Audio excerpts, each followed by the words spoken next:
जय हिंद दोस्तों। स्वागत है आप सबका फिर से एक बार नॉलेज विद मास्टर जी में। लास्ट क्लासेस में हमने यूनिट कन्वर्जन देखा था, जो टेम्परेचर की यूनिट होती है सेल्सियस से केल्विन और केल्विन से सेल्सियस में, वो हम पढ़ चुके हैं। आज की वीडियो में हम इवेपोरेशन करने वाले हैं। दो टर्म हम सुनते हैं, एक होता है इवेपोरेशन और दूसरा वेपराइजेशन। दो टर्म हमने पढ़ी, तो ये होता क्या है पहले हम यही जानेंगे। तो चलिए शुरुआत करते हैं बिना किसी देरी के। हम देखिए इसको एक वाटर के एग्जांपल से समझेंगे कि मान लीजिए हमारे पास पानी है और वो पानी है हमने एक बर्तन में रखा और उसके नीचे जो फ्लेम है वो चालू कर दी, आग चालू कर दी।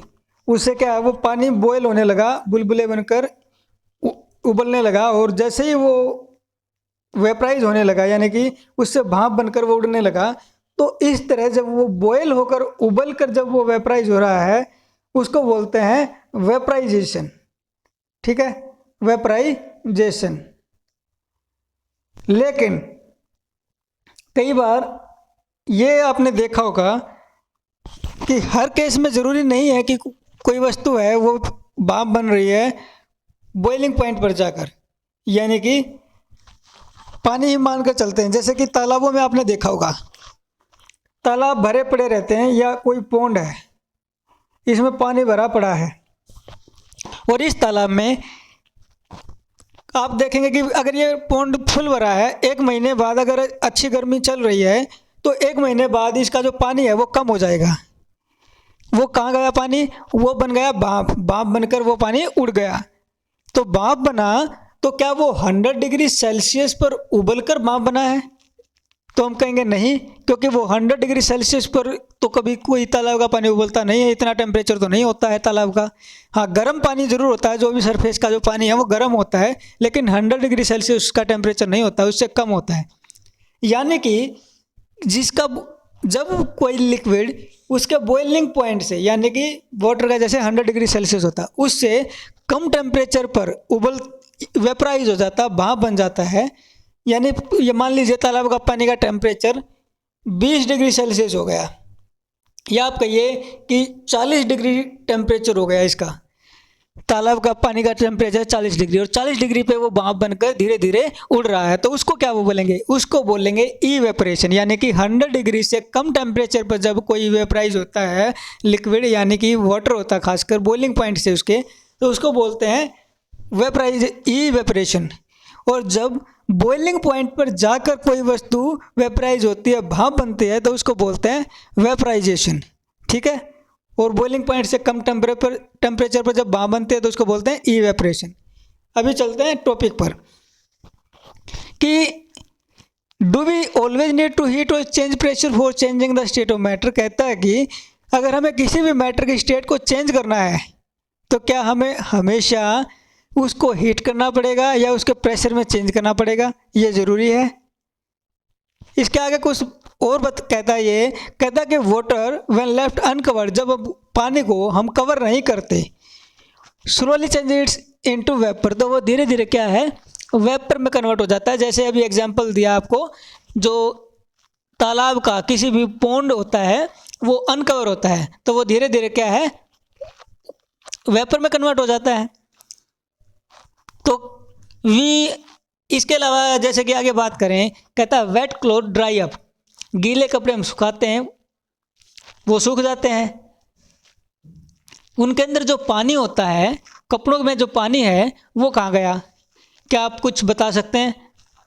इसके बाद कहता कि हम जानते हैं कि जो पार्टिकल हैं किसी भी मैटर के, वो हमेशा मूव करते रहते हैं, कभी वो रेस्ट नहीं करते। कहता है गिवन टेम्परेचर पर कोई भी गैस, लिक्विड या सॉलिड, वहाँ पर जो पार्टिकल होते हैं उनके पास अलग अलग अमाउंट में उनके पास काइनेटिक एनर्जी होती है। यानी कि हर स्टेट के जो, हर मैटर के जो पार्टिकल्स हैं उनके पास अलग अलग अमाउंट में काइनेटिक एनर्जी होती है। काइनेटिक एनर्जी क्या होती है वो आपको बताया था कि जब कोई पार्टिकल मूव करता है, मोशन में होता है, तो उसके मोशन के कारण, मूव कर रहा है जो, उसके कारण उसके अंदर जो एनर्जी होती है वो काइनेटिक एनर्जी कहलाती है। वो कौन सी एनर्जी होती है उसमें? Kinetic energy. तो हर मैटर में, चाहे वो सॉलिड हो, लिक्विड हो, गैस हो, तो किसी भी मैटर के पार्टिकल में अलग अलग क्या है, काइनेटिक एनर्जी होती है, यानी कि अलग अगर कोई मैटर है तो उसमें काइनेटिक एनर्जी भी अलग होगी। ठीक है, आगे चलते हैं। आगे कहता है कि in the case of liquid, यदि हम किसी लिक्विड का एग्जांपल लेते हैं तो कहता है उसमें जो स्मॉल फ्रैक्शन ऑफ पार्टिकल है, उसमें कुछ एरिया के, थोड़े से एरिया के जो पार्टिकल्स होते हैं उसके, यानी कि सरफेस के ऊपर, तालाब है, तालाब के ऊपर जो सरफेस का पानी है, उसके सतह का पानी है, उसमें हैविंग हायर काइनेटिक एनर्जी, जो सरफेस का जो वाटर है उसकी जो काइनेटिक एनर्जी होगी ज़्यादा होगी, किसके कंपैरिजन में, उसके जो बॉटम में जो पानी है, जो पार्टिकल हैं उसके कंपैरिजन में।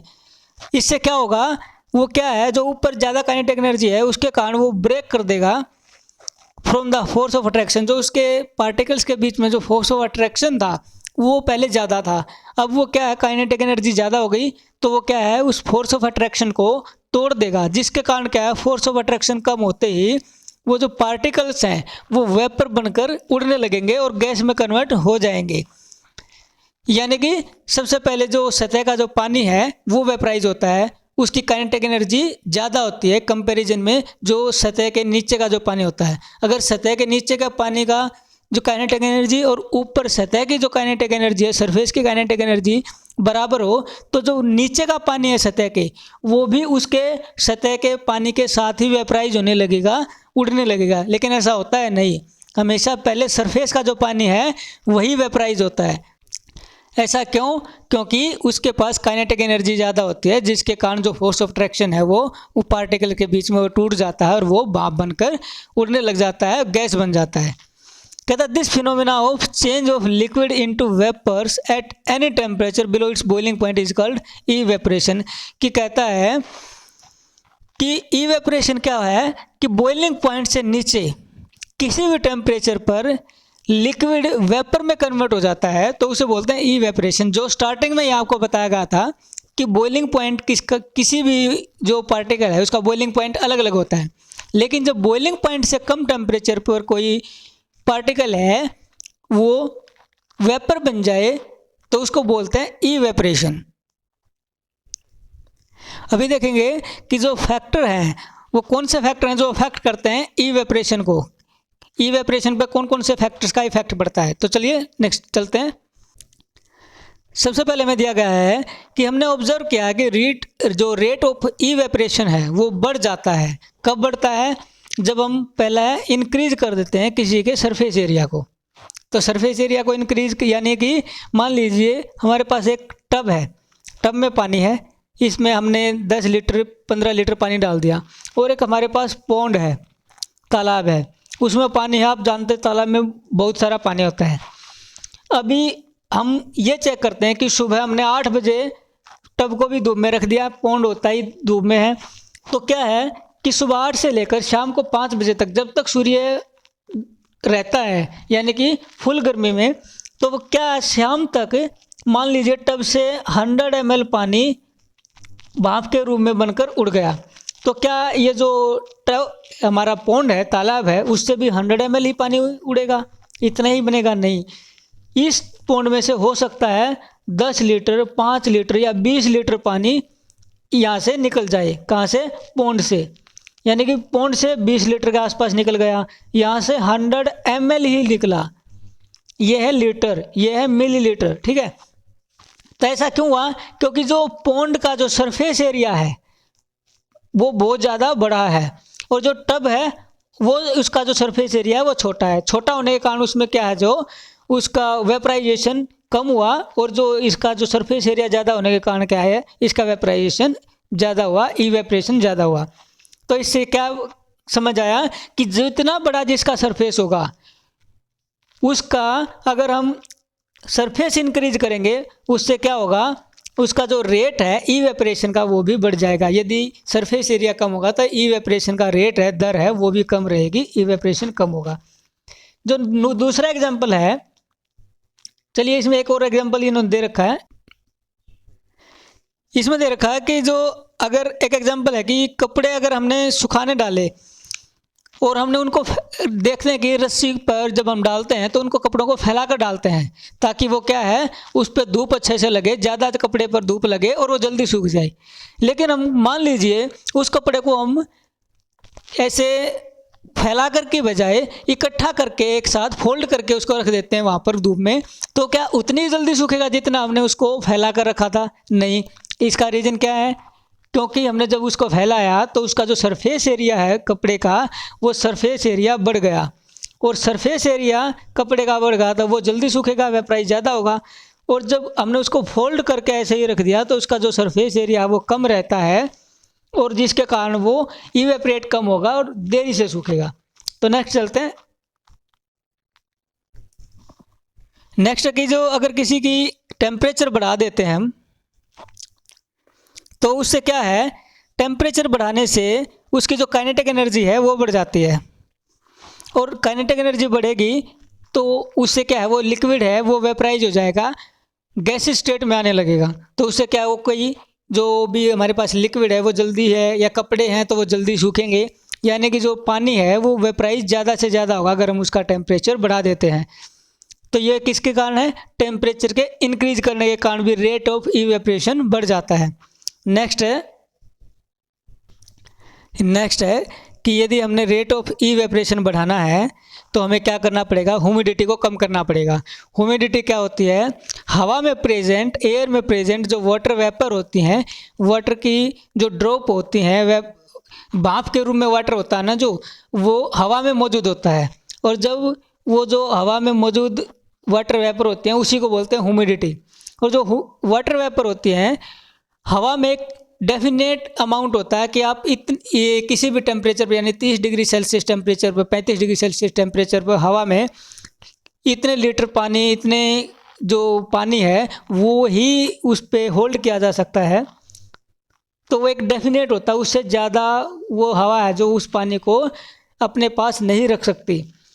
और जो ये अमाउंट होता है पानी का, जितना ज़्यादा होगा इवेपरेशन की रेट है उतनी ही कम होगी, यानी कि ह्यूमिडिटी जितनी ज़्यादा होगी हवा में उतनी ही इवेपरेशन रेट कम होगा। यदि इवेपरेशन रेट हमें बढ़ाना है तो हमें उसकी ह्यूमिडिटी कम करनी पड़ेगी, यानी कि हवा में जो वाटर वेपर के रूप में वाटर प्रेजेंट है उसको कम करना पड़ेगा। तो ठीक है, तो आप सीधे से याद कर लीजिए कि अगर हवा में ह्यूमिडिटी ज़्यादा है तो इवेपरेशन रेट कम रहेगा, और अगर इवेपरेशन रेट हमें बढ़ाना है तो हमें ह्यूमिडिटी को डिक्रीज करना पड़ेगा। नेक्स्ट आता है, यदि हमने रेट ऑफ इवेपरेशन बढ़ाना है तो हमें क्या करना पड़ेगा, इंक्रीज करना पड़ेगा विंड स्पीड, यानी हवा की जो स्पीड है उसको अगर हम तेज़ कर दें तो इवेपरेशन का रेट है जो वो बढ़ जाएगा। कहता है इट इज़ कॉमन ऑब्जर्वेशन, हमने कॉमनली ऑब्जर्व किया है कि जो क्लॉथ हैं वो जल्दी सूखते हैं जब हवा चलती है, विंडी डेज होते हैं, हवा वाले दिन होते हैं। With the increase in wind speed the particle of the water vapour move away with the wind decrease the amount of water vapour in the surrounding, यानी कि जब हवा तेज चलती है तो वो हवा है अपने साथ क्या है, वाटर वेपर जो हवा में प्रेजेंट है उसको अपने साथ बहा ले जाती है। और जब वो वाटर वेपर को अपने साथ लेके जाती है तो हमने कहा था कि जैसे ही वाटर वेपर कम होंगे हवा में तो उसकी ह्यूमिडिटी कम हो जाएगी, और ह्यूमिडिटी कम होने से क्या है, वो आसपास का जो वातावरण है वो क्लियर हो गया, वाटर वेपर कम हो गए, तो उससे क्या है फिर वो कपड़े जल्दी सूखेंगे, जो इवेपरेशन का रेट है वो बढ़ जाएगा। तो इसी तरह से अगर हवा की स्पीड बढ़ा देते हैं उससे भी इवेपरेशन का रेट बढ़ जाता है। तो आज की वीडियो में इतना ही करेंगे, बाकी हम नेक्स्ट वीडियो में करेंगे। नेक्स्ट वीडियो हमारी लास्ट वीडियो होगी, इस चैप्टर को कंप्लीट कर देंगे। तो चलिए आज की वीडियो में इतना ही, तब तक आप हंसते रहिए, मुस्कुराते रहिए, देखते रहिए नॉलेज हब विद मास्टर जी। मिलते हैं नेक्स्ट वीडियो।